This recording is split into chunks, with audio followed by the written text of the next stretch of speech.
Bonjour, je vous invite à nous rejoindre lors du sommet de la résilience qui se tiendra début février. Si vous avez envie d'un petit coup de boost, on va dire, pour 2023, tout au moins vous sentir un peu plus serein en termes d'état d'esprit, mais aussi si vous avez envie de développer votre résilience, donc découvrir vraiment des clés pratiques, que ce soit au niveau de l'alimentation ou de la santé au naturel, le jardin en permaculture, la maison écologique et bien d'autres thématiques, je vous invite à nous rejoindre. Et puis vous pouvez tout de suite découvrir en avant-première un extrait d'une des conférences. Comme tu disais, effectivement, moi, je suis revenu là il y a une dizaine d'années donc dans le Cantal, sur des terres un peu familiales et avec un objectif vraiment d'autonomie, hein, comme beaucoup de gens. Et je mettais beaucoup de choses derrière ce mot, ou plutôt je mettais pas grand-chose derrière ce mot. Donc, comme tout le monde, autonomie alimentaire, premier truc que j'ai fait, je me suis dépêché de faire un potager. Normal, quoi. Et puis au fur et à mesure des années, déjà, je me suis rendu compte que mon terrain, mon contexte était particulièrement hostile en termes de maraîchage, c'est-à-dire sol drainant, sol séchant, plein sud, invasion de rats aux pieds, enfin la totale, hein, véritablement.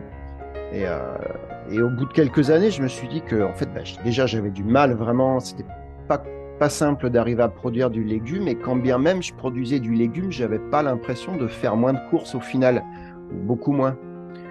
Et c'est vrai, mais en fait, il y a des alternatives aux céréales qui sont évidentes, qui sont même pas millénaires, en fait, qui ont même accompagné l'humain depuis toujours. Et effectivement, ce sont les arbres, mais pas n'importe quels arbres. Alors, un petit peu comme l'idée de ce tableau, je suis allé sur les tables de l'ANSES et puis j'ai fait des comparaisons de différents produits avec le blé. Je n'ai pas été plus loin que ça. Donc là, j'ai fait un petit copier-coller particulièrement moche. Vous m'excuserez, mais je ne suis pas très doué pour ces trucs-là. En tout cas, j'espère que ça va être un minimum visuel. Donc j'ai comparé le gland, alors séché, la noisette, la châtaigne, la noix de pécan et la noix avec le blé sur quatre choses, donc qui sont les calories, les protéines, glucides et lipides. Ça, c'est pareil, c'est une ressource qu'on a tendance à complètement oublier. C'est la banque de graines du sol qui contient, si on s'en occupe pas, principalement des mauvaises herbes, en tout cas des plantes sauvages. Et en fait, on peut modifier cette banque de graines du sol à son avantage. En faisant quoi? En faisant rien. C'est-à-dire que si on a des légumes, au lieu de les ramasser, on en laisse quelques-uns et on les laisse faire leur cycle complet.